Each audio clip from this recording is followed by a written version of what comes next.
Okay, that's Peter Faneuil right there. And we got a bust of John Quincy Adams, Frederick Douglass, John Adams, Lucy Stone, and Daniel Webster.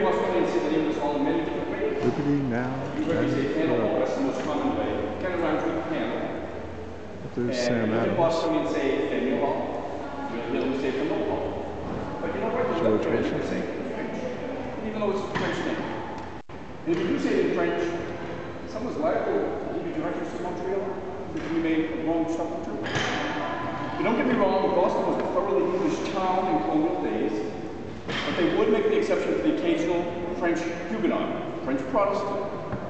There was not a French family that came here, but they kind of had their sense to change their name, knowing how difficult it was for English to pronounce French names. That was the family of Peter Rivoire, who happened to have a son named Paul.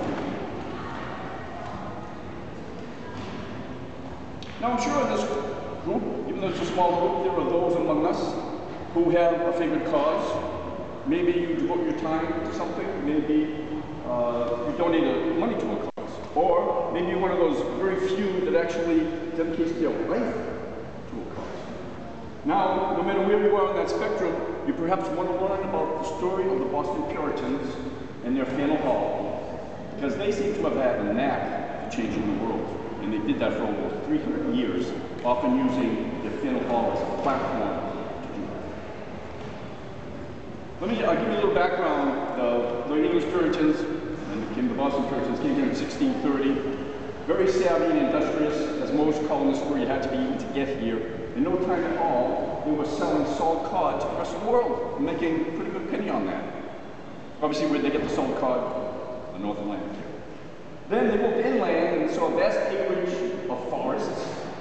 So they took that wood and made ships out of it. In a short time, Boston became a shipbuilding port that rivaled London in size. And then with those ships, they weren't just made to be looking in the harbor.